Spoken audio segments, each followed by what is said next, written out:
छात्र संघ चुनाव को लेकर लगाई गई जनहित याचिका पर आए फैसले के बाद अब एमपी में 9 साल के बाद छात्र संघ चुनाव होंगे और इन छात्र संघ चुनाव की आहट के साथ ही एक बार फिर राजनीतिक सरगर्मियां तेज हो गई हैं। छात्र राजनीति को हमेशा नेताओं की नर्सरी माना जाता है। प्रदेश के कई बड़े नेता ऐसे हैं जिन्होंने कॉलेज कैंपस से राजनीति की शुरुआत की और आज मुख्यमंत्री, केंद्रीय मंत्री, सांसद और प्रदेश अध्यक्ष जैसे बड़े पदों पर पहुंचे हैं। एक खास रिपोर्ट देखिए। एमपी के कॉलेज कैंपस में सालों बाद एक बार फिर नारे बुलंद होंगे, छात्रों के भाषण गूंजेंगे और वोट डाले जाएंगे। हाईकोर्ट के निर्देश के बाद कैंपस में इलेक्शन की तैयारी शुरू हो गई है।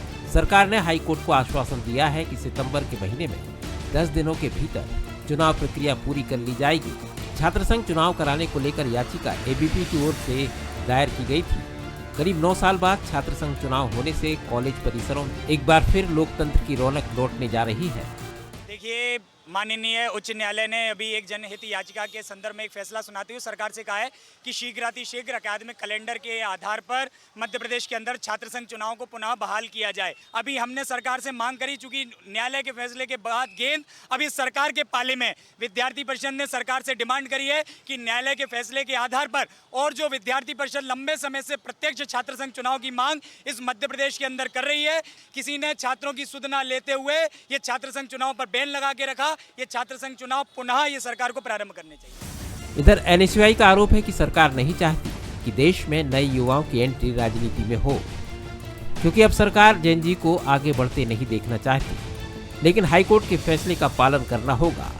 एनएसयूआई सड़क से लेके सदन से लेके न्यायालय तक छात्र संघ चुनाव मध्य प्रदेश में प्रत्यक्ष प्रणाली से कराने की लड़ाई लड़ रही थी। नई पीआईएल फाइल करी थी, जिसपे न्यायालय ने निर्णय लेते हुए सरकार को निर्देश दिया है कि सितंबर के फर्स्ट वीक में जो है चुनाव कराए। अब गेंद जो है वो सरकार के पाले में है। जो शिक्षा के मंदिर में लोकतंत्र स्थापित होना चाहिए, उस लोकतांत्रिक तरीके से जो है डायरेक्ट लिंगदो कमेटी के रिकमेंडेशन को मानते हुए डायरेक्ट प्रत्यक्ष प्रणाली से चुनाव कराती है। सरकार को तय करना है प्रदेश में प्रत्यक्ष प्रणाली से छात्र संघ चुनाव कराने का गजट और नोटिफिकेशन जारी करना चाहिए। अगर प्रत्यक्ष प्रणाली से चुनाव नहीं होंगे तो एनएसयूआई फिर जो है पूरे प्रदेश में आंदोलनरत होगी। मध्य प्रदेश में छात्र संघ चुनाव सिर्फ कॉलेज प्रतिनिधि चुनने की प्रक्रिया नहीं रहे हैं, बल्कि बड़े राजनीतिक नेताओं की पहली पाठशाला भी रहे हैं। छात्र संघ चुनाव ने प्रदेश को ऐसे कई चेहरे दिए जिन्होंने आगे चलकर प्रदेश और देश की राजनीति में अपनी अलग पहचान बनाई। यही वजह है कि छात्र संघ चुनाव को भविष्य के नेताओं की प्रयोगशाला माना जाता है। अगर प्रदेश के नेताओं की बात करें तो एबीपी से जुड़े नेता हैं मुख्यमंत्री मोहन यादव, केंद्रीय मंत्री शिवराज सिंह चौहान, मंत्री कैलाश विजयवर्गीय, विधानसभा अध्यक्ष नरेंद्र सिंह तोमर और मंत्री विश्वास सारंग। वहीं एनएसयूआई से जुड़े नेताओं की बात करें तो पूर्व मुख्यमंत्री दिग्विजय सिंह इसमें हैं, कांग्रेस प्रदेश अध्यक्ष जीतू पटवारी भी रहे हैं, पूर्व प्रदेश अध्यक्ष अरुण यादव और पूर्व मंत्री कमलेश्वर पटेल का संबंध भी एनएसयूआई से रहा है।